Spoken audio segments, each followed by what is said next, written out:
BC నామజపం కిందకే వస్తుంది. రేవంత్ రెడ్డి ఉపరాష్ట్రపతి పదవి దత్తాత్రేయకి ఇవ్వండి అని బీజేపీకి ఒక సూచన చేశారు. దానికి బీజేపీ నాయకులు ఏం చెప్తున్నారంటే, మీరు కూడా సామాజిక న్యాయం గురించి మాట్లాడుతున్నారు, బీసీల గురించి మాట్లాడుతున్నారు కదా, మీరు ముఖ్యమంత్రి పదవిని మహేష్ గౌడ్కి లేదంటే పొన్నం ప్రభాకర్కి మీరే ఇస్తారా అంటూ ఇటు బీజేపీ నేతలు రామచంద్రరావు మాట్లాడారు. ఒకసారి ఆ విషయం గురించి జరిగిన కౌంటర్ ఏంటో చూద్దాం. అదే ఆలోచన వాళ్ళ పార్టీలో ముందు చేస్తే మంచిదని ఆయన ముందు రాజీనామా చేసి బీసీని చేయమని ముందు అక్కడ ఆయన ఏమని ముందు ఆయన ముఖ్యమంత్రిగా ఆయన రాజీనామా చేసి బీసీని ముఖ్యమంత్రి చేయమను. అలా పార్టీ ఫ్లోర్ అపోజిషన్ పార్టీ లీడర్గా ఆ నాయకుని రాజీనామా చేసి బీసీని పెట్టమను ఢిల్లీలో.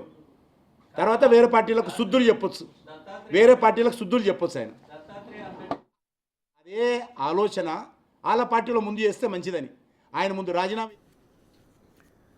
నాగేశ్వర్ గారు, ఇక్కడ కూడా బీసీ చుట్టూనే తిరిగింది.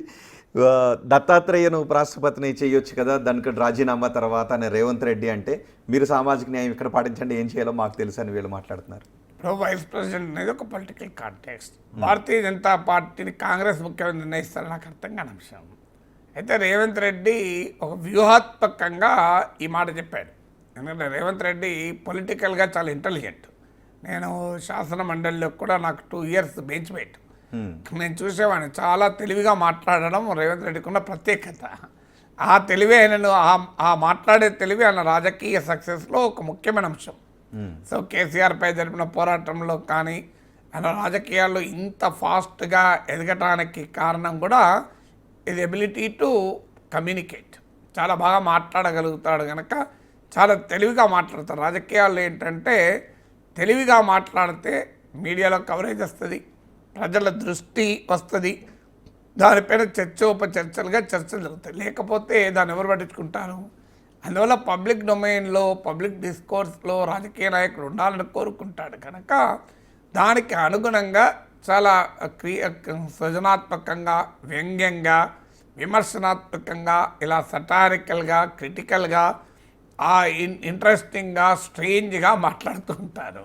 ఇంకొంతమంది అయితే ఏకంగా బూతులు కూడా మాట్లాడుతుంటారు. ఎందుకంటే అట్లయితేనే జనం చూస్తారు, చదువుతారు అని. సో అందులో భాగంగా వైస్ ప్రెసిడెంట్ ఎలక్షన్లలో రేవంత్ రెడ్డి వ్యాఖ్య చేశాడు. ఈ వ్యాఖ్య చేయడం ద్వారా, చూడు తెలంగాణ బిడ్డకు మీరు కనుక వైస్ ప్రెసిడెంట్ చేస్తే మేము సపోర్ట్ చేస్తామని, తెలంగాణ బిడ్డకు వైస్ ప్రెసిడెంట్ చేస్తామని సపోర్ట్ చేస్తామనడం. అసలు రాహుల్ గాంధీ అనాలి, రేవంత్ రెడ్డి కాదు కదా. ఇప్పుడు దత్తాత్రేయ నిజంగానే బీజేపీ పెట్టింది అనుకుందాం, రేవంత్ రెడ్డి చెప్తే సరిపోతుందా? రాహుల్ గాంధీ ఎక్కడన్నా చెప్పాడా దత్తాత్రేయను వైస్ ప్రెసిడెంట్ చేస్తే మేము సపోర్ట్ చేస్తామని? అసలు కాంగ్రెస్ పార్టీ చెప్తే మరి ఇండియా కూటమి సంగతి ఏంటి? అయినా ఇండియా కూటమికి కూడా బలం లేదు కదా. ఇప్పుడు పార్లమెంట్ మొత్తంలో 792 మెంబర్స్ ఉన్నారు. అందులో 392 ఓట్లు వస్తే గెలుస్తారు. ఎందుకంటే ఉపరాష్ట్రపతి ఎన్నికకు ఉభయ సభల సభ్యులు ఓట్లేస్తారు. 392లో గెలుచడానికి మ్యాజిక్ నెంబర్ అవసరం ఉంటే ఎన్డీఏకు బీజేపీ మిత్రపక్షాలతో కలిపితే 423 సీట్స్ ఉన్నాయి. అంటే వెల్ అబోవ్ 31 మంది ఎక్కువ ఉన్నారు. యాక్చువల్గా ఉండాల్సిన దానికన్నా కూడా 31 ఎంపీస్ ఓట్లు ఎక్కువ ఉన్నాయి. మీకు ఇందుకు 392 అవసరం ఉండగా ఇండియా కూటమికి ఉన్నది 313. ఇండియా కూటమి సమిష్టిగా ఓటేస్తే, ఎందుకంటే లాస్ట్ ఎలక్షన్లో కాంగ్రెస్ అభ్యర్థి మార్గరెట్ ఆల్వాకు తృణమూల్ కాంగ్రెస్ ఓటేలే, అబ్స్టైన్ అయింది. సో ఈసారి కలిసి ఉన్నా కూడా అందువల్ల కాంగ్రెస్ పార్టీ మద్దతు ఇవ్వాలి, మిత్రపక్షాలు మద్దతు ఇవ్వాలి. ఇది రేవంత్ రెడ్డి తెలియదా? తెలిసి కూడా ఎందుకు ఈ డిమాండ్ పెట్టాడు? చూడు నేను తెలంగాణ బిడ్డకు సపోర్ట్ చేస్తాము, మా హైకమాండ్ ఒప్పిస్తాను అని ఒక పొలిటికల్ క్లెయిమ్. ఇక దాంతోపాటు బీసీని చేయాలి. ఎందుకంటే ఇప్పుడు మీ మొదట్లో అన్నట్లు ఇప్పుడు రాష్ట్ర రాజకీయాలంతా బీసీల చుట్టూ తిరుగుతున్నాయి కదా. ఎందుకంటే బీజేపీ మేము బీసీనే ముఖ్యమంత్రి చేస్తామని ప్రకటించారు. సో బీఆర్ఎస్లో బీసీ నాయకుడు ముఖ్యమంత్రి అయ్యే అవకాశమే లేదు. ఎందుకంటే అక్కడ బీసీల గురించి పోరాటాలు చేసినా అల్టిమేట్గా కేసీఆర్ కుటుంబ సభ్యులే అవుతారు. అందువల్ల బీఆర్ఎస్ నిరకాటంలో పెట్టడానికి అది ఉపయోగపడుతుంది. కాంగ్రెస్లో రెడ్ల ప్రాబల్యం ఎక్కువ ఉంటుంది కనుక కాంగ్రెస్ నిరకాటంలో పెట్టడానికి ఉపయోగపడుతుందని బీజేపీ తెలివిగా మేము బీసీని ముఖ్యమంత్రి చేస్తామన్నారు. కానీ బీసీని ముఖ్యమంత్రి చేస్తామన్న బీజేపీ మళ్ళీ పార్టీ రాష్ట్ర అధ్యక్షులుగా వచ్చారు, ఓసీనే చేశారు కదా, బీసీని చేయలేదు కదా. సో అందువల్ల రాజకీయాల్లో ఇలా మాట్లాడుతూ ఉంటారు. ఇప్పుడు ఏంటంటే రేవంత్ రెడ్డి వ్యూహాత్మకంగా మేమే బీసీలకు న్యాయం చేస్తున్నాం, 42% మేమే ఇస్తున్నాం అనే ఒక పొలిటికల్ నరేటివ్ బిల్డింగ్లో భాగంగా వెనుకబడిన వర్గాలకు చెందిన దత్తాత్రేయను వైస్ ప్రెసిడెంట్ చేయాలని ఆయన ప్రతిపాదన. అందరికీ తెలుసు అది అయ్యేది కాదని, బట్ స్టిల్ రేవంత్ రెడ్డి ఒక పొలిటికల్ స్ట్రాటజీలో భాగంగా అంటున్నాడు. అయితే సంతోషిస్తాను, దత్తాత్రేయ పట్ల ఎవరికి వ్యతిరేకత ఉంటుంది? నేను తెలంగాణ రాజకీయాల్లో అజాత శత్రువు. సో ఆయన అలాయ్ మలాయిలో పాల్గొన్న వాళ్ళు ఎవరు నాతో సహా. అందువల్ల దత్తన్న అంటే తెలంగాణలో అందరికీ అభిమానమే, తెలుగు రాష్ట్రాల్లో కూడా అభిమానమే. కానీ వైస్ ప్రెసిడెంట్ అనేది భారతీయ జనతా పార్టీ రాజకీయ వ్యూహాల ఆధారంగా ఉంటుంది. అందువల్ల రేవంత్ రెడ్డి ఒక తెలివిగా అన్నాడు. దీన్ని ఎలా కౌంటర్ చేయాలి? రామచంద్రరావు ఈక్వల్లీ ఇంటెలిజెంట్గా కౌంటర్ చేశాడు. మంచిదే, థ్యాంక్ యూ వెరీ మచ్, మా దత్తన్నను మీరు మద్దతు ఇస్తామన్నందుకు సంతోషం. కానీ మరి మీ ముఖ్యమంత్రి పదవి పొన్నం ప్రభాకర్కు, మహేష్ కుమార్ గౌడ్కు ఇవ్వచ్చు కదా. మీకు అంత కమిట్మెంట్ ఉంటే బీసీల పట్ల అధికారాలు లేని వైస్ ప్రెసిడెంట్ పదవి కన్నా ముఖ్యమంత్రి పదవి ఇవ్వడం ఇంకా మంచిది కదా అని ఆయన కౌంటర్ ఇచ్చాడు. అందువల్ల మనం ఒక ఏళ్ళు ఇంకోవైపు చూపెట్టాలంటే 4 ఏళ్ళు మనకే వస్తాయి. చూడండి ఇప్పుడు రేవంత్ రెడ్డి పరిస్థితి అది. ఒక రకంగా సెల్ఫ్ గోల్ వేసుకోవడం కదా, అనవసర అంశాల్లోకి ఎంటర్ అయితే ఇలాంటి కౌంటర్లు వస్తాయి. ఇప్పుడు ఈ కౌంటర్కి ఏం సమాధానం చెప్తారు? దీనివల్ల ఇప్పుడు పొన్నం ప్రభాకర్, మహేష్ కుమార్ గౌడ్ సహజంగానే ఆనందపడి ఉంటారు. మనసులోనైనా రామచంద్రరావుకు ధన్యవాదాలు చెప్పుంటారు. నా పేరు ఎందుకు చెప్పలేదు, కొండా సురేఖ బాధపడి ఉంటుంది. నేను బీసీని కాదా, రామచంద్రరావు మర్చిపోయాడా నన్ను అని. సో అందువల్ల ఇక వాకాటి శ్రీహరి వీళ్ళు కొత్తగా వచ్చారు కనుక వాళ్ళు ఇప్పటికిప్పుడు వాళ్ళేమి పాపం ముఖ్యమంత్రి కావాలని కోరుకోకపోవచ్చు. బట్టి విక్రమార్క, ఉత్తమ్ కుమార్ రెడ్డి మా సంగతి ఏంటని బాధపడవచ్చు. సో అల్టిమేట్గా రేవంత్ రెడ్డికి ఆన్సర్ పడింది. మరి నిజమేనా, నీకు అంత కమిట్మెంట్ ఉంటే మరి చేయొచ్చు కదా. మా పొన్నం ప్రభాకర్ సీనియర్ నాయకుడే కదా, మనకి మహేష్ కుమార్ గౌడ్ పిసిసి ప్రెసిడెంట్ కదా అనే ఆర్గ్యుమెంట్కి ఆన్సర్ లేదు కదా. అందువల్ల అల్టిమేట్గా కాంగ్రెస్లో ఎవరు ముఖ్యమంత్రి కావాలని కాంగ్రెస్ పార్టీ నిర్ణయిస్తుంది, వాళ్ళు ఎమ్మెల్యేలు నిర్ణయించుకుంటారు. బీజేపీ తరఫున ఎవరు ఉపరాష్ట్రపతి పదవిలో ఉండాలనేది వాళ్ళే నిర్ణయించుకుంటారు. అందువల్ల ఈలోగా పొలిటికల్ గేమ్స్ ఆడుకోవడానికి పనికొస్తుంది. అసలు ఈ పొలిటికల్ గేమ్స్లో ఏ పార్టీకి మైలేజ్ వస్తుందని అనుకోవాలి? అందరూ ఏదో రకంగా సెల్ఫ్ గోల్ చేసుకుంటున్నారా, లేదు బీసీలను మోసం చేస్తూ ఉన్నారా, లేదు బీసీల ఓట్ బ్యాంక్ను పొందుతున్నారా? వాళ్ళు అసలు ఏం జరుగుతుందని? బీసీల ఓట్ బ్యాంక్ పొందడానికి ప్రయత్నం, కానీ బీసీల ఓట్ బ్యాంక్ పొందుతారా? మీకు ఉదాహరణలు చెప్తాను. 2014లో పన్నా లక్ష్మి అనే పార్టీ పీసీసీ ప్రెసిడెంట్ చేసి కాంగ్రెస్ పార్టీ బీసీల ఓట్లతో అధికారంలోకి రావచ్చు, రెడ్లు ఎలాగో మన లాయల్ అని అనుకున్నారు. ఏం జరిగింది? డైమెట్ కథ అడ్డం జరిగింది. కాంగ్రెస్ పార్టీ తెలంగాణ ఇచ్చి కూడా అధికారానికి రాలేకపోయింది. కేసీఆర్ చీఫ్ మినిస్టర్ అయ్యాడు, 2 సార్లు మంచి మేయర్తో గెలిచాడు, సెకండ్ టైం అయితే ఎక్కువ మేయర్తో గెలిచాడు, మొదటిసారి మార్జిన్లు అయినా. కేసీఆర్ కులం ఎంత తెలంగాణ సమాజంలో నెగ్లిజిబుల్ కదా, అందరికీ తెలుసు కదా. వెల్మార్సు తెలంగాణ సమాజంలో చాలా తక్కువ మంది, కొన్ని జిల్లాల్లో అయితే దాదాపు ఉండరు వెల్మార్సు. ఉత్తర తెలంగాణలో కొద్దిగా ఎక్కువ ఉంటారు. మీకు ఉన్నా కూడా ఒక విలేజ్లో ఒక ఫ్యామిలీ, 2 ఫ్యామిలీస్ ఉంటాయి. మరి ఆయన ముఖ్యమంత్రి అయ్యాడు కదా, ఎవరు ఆపారు ఆయనను? అదే సెకండ్ టైం అయితే 88 సీట్లు వచ్చాయి కదా. పోనీ మీకు ఇంకొక ఉదాహరణ కూడా చెప్తాను. రెండవ ఉదాహరణ తెలుగుదేశం పార్టీ 2014లో ఆర్ కృష్ణయ్యను చీఫ్ మినిస్టర్ క్యాండిడేట్కు తమ అభ్యర్థిగా చంద్రబాబు నాయుడు ప్రకటించాడు. బీసీల పట్ల మా కమిట్మెంట్ చూడు అని.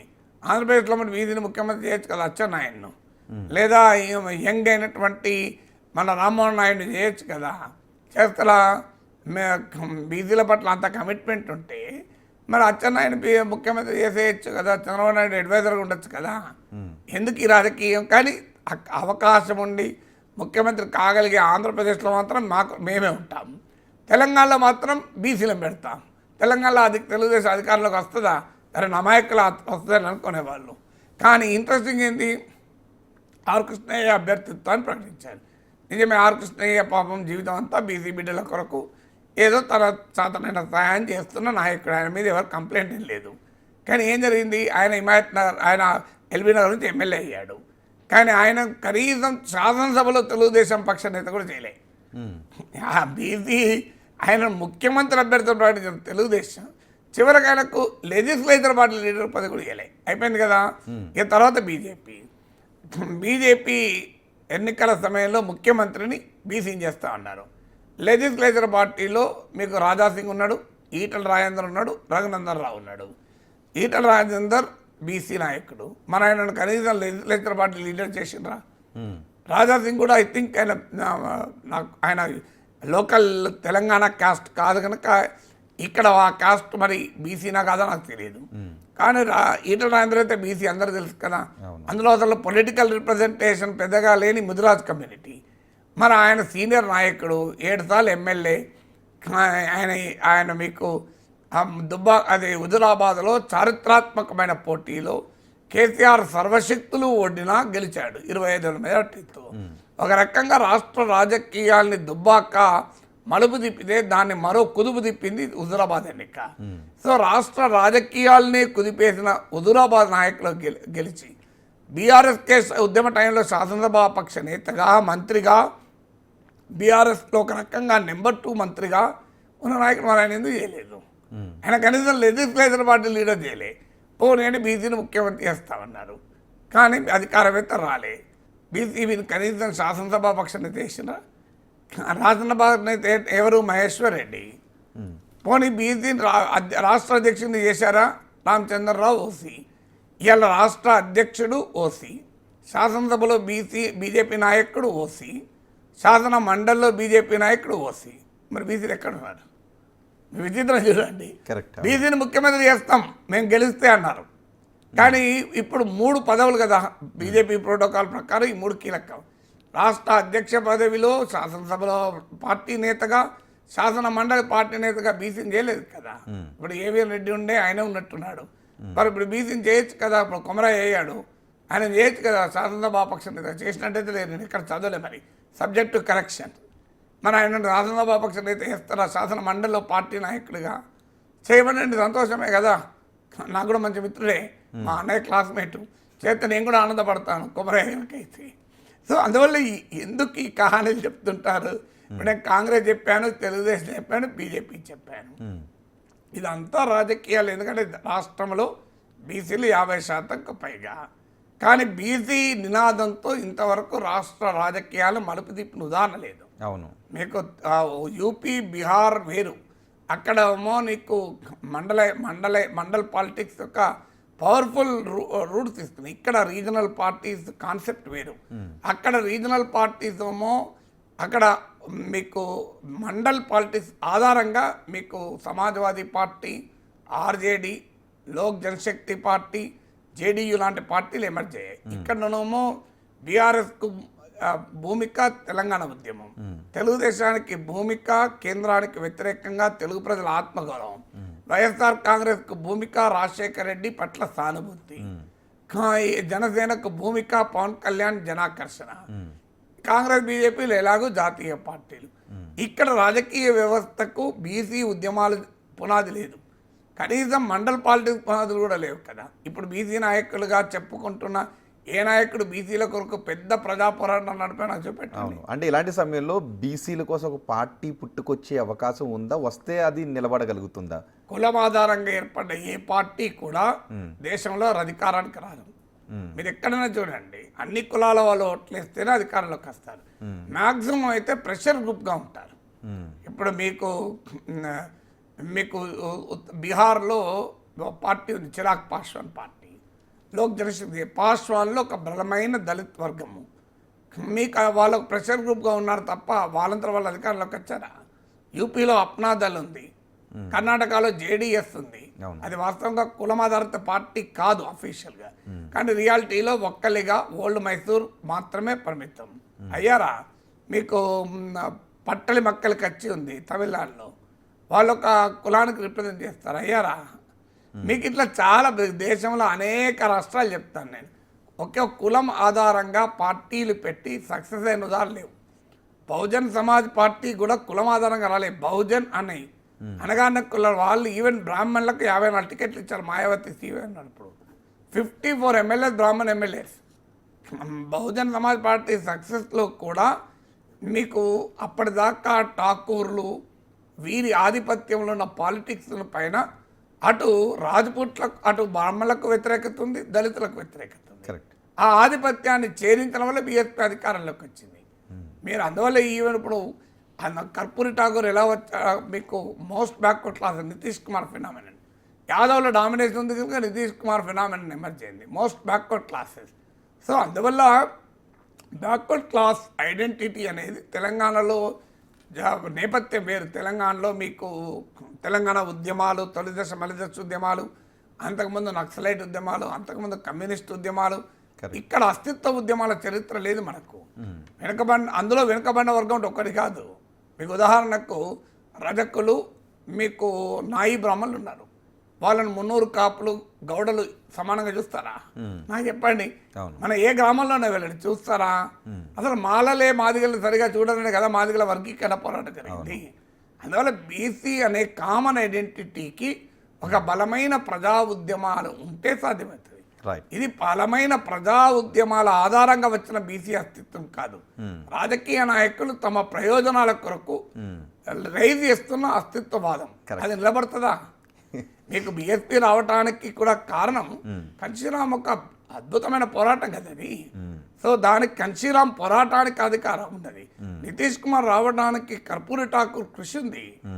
మీకు ఒక కులమే కాదు, మీకు ఇప్పుడు రాష్ట్రీయ లోక్దల్ ఉంది, జాట్ ఫార్మర్ బేస్, దానికి ఒక పెద్ద రైతు ఉద్యమాల చరిత్ర ఉంది చరణ్ సింగ్ కాలం నుంచి. ఈవెన్ జాట్ పార్టీ ఎమర్జ్ అయినా జాట్ ఫార్మర్లను అగ్రేరియన్ ఇష్యూస్ పైన ఆర్గనైజ్ చేసిన చరిత్ర వల్ల వచ్చింది తప్ప కులం వల్ల కాదు. అందువల్ల తెలంగాణలో ఎవరు ఇప్పుడు బీసీ నాయకులుగా తమను మించిన వాళ్ళు లేరు అని చెప్పుకుంటున్న వారు ఎన్ని బీసీ ఉద్యమాలు జరిపారు చెప్పండి? ఏ బీసీ వర్గాల కొరకు ఉద్యమాలు జరిపారు? గీత వృత్తి దెబ్బతింటే ఉద్యమం జరిపారా? నేత వృత్తి దెబ్బతింటే ఉద్యమం జరిపారా? మీకు అనేక కుల వృత్తులు ఆధునిక ఎకానమీలో కొట్టుకుపోతుంటే ఎవరు ఉద్యమాలు నడిపారు? మీరు రజకుల ఆత్మగౌరవము వాళ్ళను సంఘ బహిష్కరణ చేస్తే, నేను శాసన మండలిలో దాన్ని రైజ్ చేస్తే నాకు సపోర్ట్ చేసిన వాళ్ళు లేరు ఒక్కరు కూడా. నేను ఆశ్చర్యం, నాయి బ్రాహ్మణులకు రిలయన్స్ వాళ్ళు వచ్చి 7 సెలవులు పెడతామంటే మేము కౌన్సిల్లో వాకౌట్ చేసినప్పుడు అధికార ప్రతిపక్ష సభ్యులు ఎవరు రాలేదు మా వెంబడి. సో అందువల్ల ఎవరు ఏ ఇష్యూలు రజకుల సంఘ బహిష్కరణ పైన ఎన్ని ఉద్యమాలు జరిగినాయి మన దగ్గర నాకు చెప్పండి. అందువల్ల బీసీ ప్రజల అసలు సమస్యలపైన ఏ ఉద్యమాలు లేకుండా మేము బీసీలం కనుక మాకు నాయకులం, మాకు ఓట్లేయండి, మీ ఓట్లు వేయడానికి బీసీలు నాకు కావాలి. కానీ నిజంగానే బీసీ ఉద్యమం నడపాలనుకుంటే బీసీ పార్టీ ఖచ్చితంగా న్యాయమైంది. ఇదే రాష్ట్రంలో 50% ఎక్కువగా ఉన్న బీసీలు ఉమ్మడి రాష్ట్రం నుంచి ఇప్పటి వరకు ఒక్కసారి ముఖ్యమంత్రి కాలే. న్యాయం కదా అది. అంటే నేనేమి కులం పేరిన ముఖ్యమంత్రి కావాలని అంటలేను, కానీ కులానికి రాజకీయ వ్యవస్థకు సామాజిక వ్యవస్థకు ఎక్కడో కానీ సారూప్యతుండాలి కదా. కానీ అది ఎలా జరగాలి? పెద్ద ప్రజా ఉద్యమ ఆధారంగా, వారి సమస్యల ఉద్యమ ఆధారంగా ఒక ఉద్యమాలు నడిచి ఆ అస్తిత్వం వాళ్ళది ఎక్కడ వచ్చింది? ఇప్పుడు మాదిగల పోరాటం కూడా కులం పోరాటం కాదు అది. మాదిగల పోరాటం ఒకే జాతిలో ఉన్న దళిత జాతిలో ఉన్న వెనుకబడిన ప్రాంతం, వివక్షకు వ్యతిరేకంగా ఆత్మగౌరవ పోరాటం అది. అది మాదిగల పోరాటం కుల పోరాటం కాదు కదా. సో అందువల్ల కులం చుట్టూ జరిగే రాజకీయంలో కూడా ఒక వర్గ చైతన్యం, ఒక న్యాయం, ఒక సామాజిక న్యాయం ఉండాలి. అందువల్ల ఇలా కృష్ణమాదిగ పెట్టిన వర్గీకరణ ఎందుకు సక్సెస్ అయింది? అందులో సామాజిక నాయకత్వం ఉండడం వల్ల సక్సెస్ అయింది. అది ఏది లేకుండా మా రాజకీయ అవసరాల కొరకు మేము కులాన్ని వాడుకుంటామంటే ప్రజలంతా అమాయకులా? ఇప్పుడు బీసీ నినాదాలనే ఆ పార్టీల రాజకీయ అవసరాల కోసమే, పార్టీల కన్నా ఎక్కువ నాయకుల రాజకీయ అవసరాలు.